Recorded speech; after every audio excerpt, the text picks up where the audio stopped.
You go to a job interview, right? And they ask you a whole bunch of lame questions that are totally canned, they're artificial. No human being would naturally talk like this, but you get those questions anyway. Things like, so tell me about yourself. What are your salary expectations? What are your weaknesses? And this one, everybody's favorite. So where do you see yourself in 5 years? Now, they've been asking this question for a very, very long time in job interviews. And there's a reason for that. It's because it's a trick question. There's a trick to it, right? Do you have a crystal ball into your future? Of course you don't, right? But yet they're asking you for a prediction. And it's stupid because they're not even telling you if you're a contender for this job. And your future in 5 years kind of depends on whether you get this job or not, right? So you're even less at a liberty to answer this question and make a prediction than they are, right? It's a beautiful situation. So what's going on here? Okay. Let's start at the beginning. So first of all, before we get into this, remember that there are many different forms of this question. A real trendy thing that a lot of recruiters like to do, especially these days, is they think they're so smart and so sneaky by asking the same cliched old questions in a new way, right? So instead of saying, where do you see yourself in 5 years? They might say, what are your plans for the future? You see? Completely different, right? And you, being a complete moron, won't know that that's the same question, just dressed up in different words, right? So remember, this is the future question. So any question that they ask you about the future, it's this question, okay? Where do you see yourself in 5 years? They may even pull out the big guns and ask you something like, where do you see yourself in 10 years. I mean, they think they're so clever by doing this, okay? They may ask you about your plans, your future plans, or your dreams, or your hobbies going forward, right? Going forward. So it's all the same question. Don't be confused. We always give the same answer to the future question in all of its forms. Now, like I said, this is a trick question. There is a trick to it. It is possible to get this answer wrong. That's why they ask it, right? When you think about it, you ask somebody about their future prediction for, how things might go. What does that matter? How could you get that wrong? Everyone has their own opinion, right? But there's actually a right answer and a wrong answer, and it's what you signal through your answer that they're paying attention to, okay?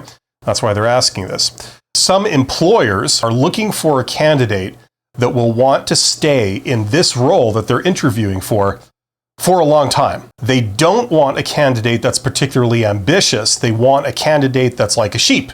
They're a workhorse. They'll do their job and they won't get above themselves.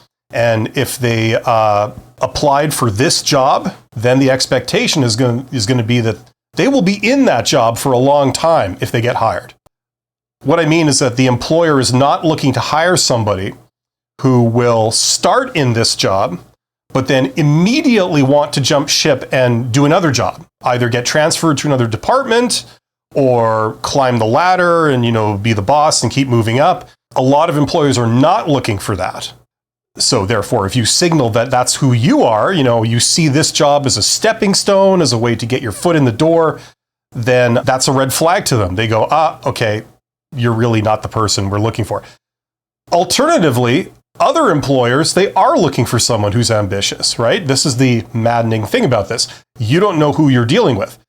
Some other employers, they're looking at people that are not just mindless sheep or workhorses. They're looking for people that will start in the company, find their home there, and because they are overachievers or high performers, they will naturally rise through the ranks with time.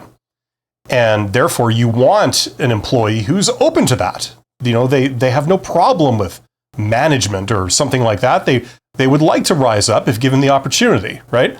So the problem is you don't know who you're dealing with here. This is the problem. You don't know if this employer is the former or the latter, right? So that's what complicates it. So if you indicate that you are someone who is ambitious when they're not looking for that, that's a red flag. If you're looking for someone who's really not ambitious when they're looking for someone ambitious, that's also a red flag. So you see how this is a trick question? These are some of the things going on here. Now, why are they asking this question in the first place? It's quite simple. They're asking you a question about what you see your future as. Because if you were to say that you imagine in 5 years you're not going to be here, that's probably a red flag. Employers don't want candidates that come in for a short period of time and then quit, right? They want candidates that are going to stick around in the job because the job is a good fit for them, or at the very least, stick around in the organization. So if you indicate that in 5 years, I'm going to be somewhere far away from this, I'm going to have moved to Antarctica to find fame and fortune in the music scene there, and not here, like really not here, that would be a red flag. That's why they ask this question. So if you were to say something like that, you get eliminated. That's how this usually goes. Okay, that's why they're asking. They want someone, generally speaking, that wants to stick around long term. They want someone who wants to excel in their job. That's another general principle, not purely tied to this question, but that's a general rule. They want someone that wants to help out. Okay, so as perhaps silly and unrealistic as it seems, they want a candidate that's, wants to help others, wants to help the company. That's who they're looking for ideally, right? So if you indicate that you're not those things, that's bad. If you indicate that you definitely are those things, that's good. And because of the nature of job interviews, it's kind of what you say that matters. So you could go in there and say, like, I'm a people person, and they'll just believe you unless you've given them any specific reason to doubt that in the interview. They'll take you at your word because you're saying the right things. This is how silly this process is. Okay, one final principle I've got to give you here, and that is that generally speaking, when you go to a job interview, conversations are better than an interrogation, okay? So this is not a new or original idea. When you go to a job interview, sometimes it feels like an interrogation. You sit down and they just fire these questions at you and you don't really have an opportunity to speak freely, right? Everyone loves that, right? Well, that kind of sucks for you. It's not fun. It doesn't flow. And usually the vibe is not so great. And it sucks for them. They generally won't have as much of an affinity for you. They won't like you as much. They won't feel as comfortable with you, right?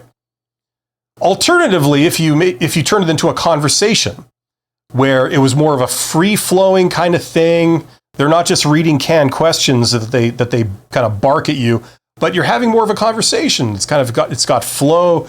You're telling them a bit about you. They're telling you a bit about them. That generally is a better thing because then they like you more. They feel they can relate to you more. You convince them a lot easier that, you would be a fit to working with people like them in their organization, right? You're getting along now. That's an indication that you kind of fit with them, right? So you want to try and turn an interrogation into a conversation where it's more free-flowing. It goes a bit off script for them. They tell you stuff, like you can ask them questions and things, right?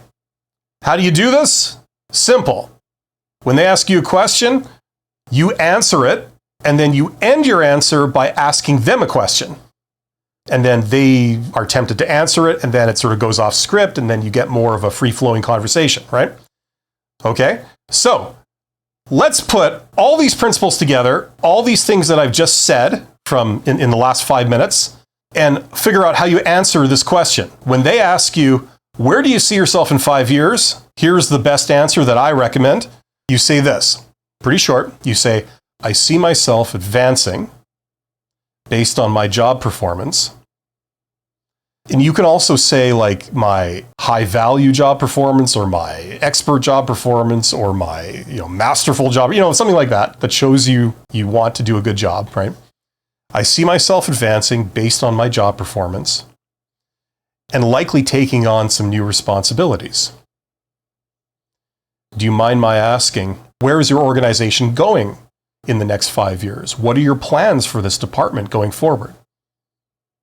Or what are your long-term plans for this department going forward? All of that would be good. Hopefully you see it, each of those pieces are related to the principles that I've just explained, okay? So you don't know if they're ambitious or not, So you say, I see myself advancing based on my high value job performance. You see yourself excelling in the job. That's something you want to do. And likely taking on some new responsibilities. You're not mentioning job titles, you're not mentioning specifics, and just say it's likely that I could take on some new responsibilities if I'm advancing. And then you turn it around and you ask them a question. Where do you see this organization going in the next 5 years? Do you have any long-term plans for this department? So you're turning it into a conversation, right? And then that also allows it to go in the direction of, they say like, oh, well, we're planning to greatly expand this department or something like that, right? And that gives you a bit more insight into what their plans are, their situation is. So you can kind of speak in line with that for the rest of the interview. Okay? That's what I would say to this. Hopefully that makes sense. They've been asking this question a very, very long time. And it's one of those silly questions that technical people or introverted people or people that have less emotional intelligence or less social skills really get hung up on, because a lot of this stuff is very unintuitive for those type of people.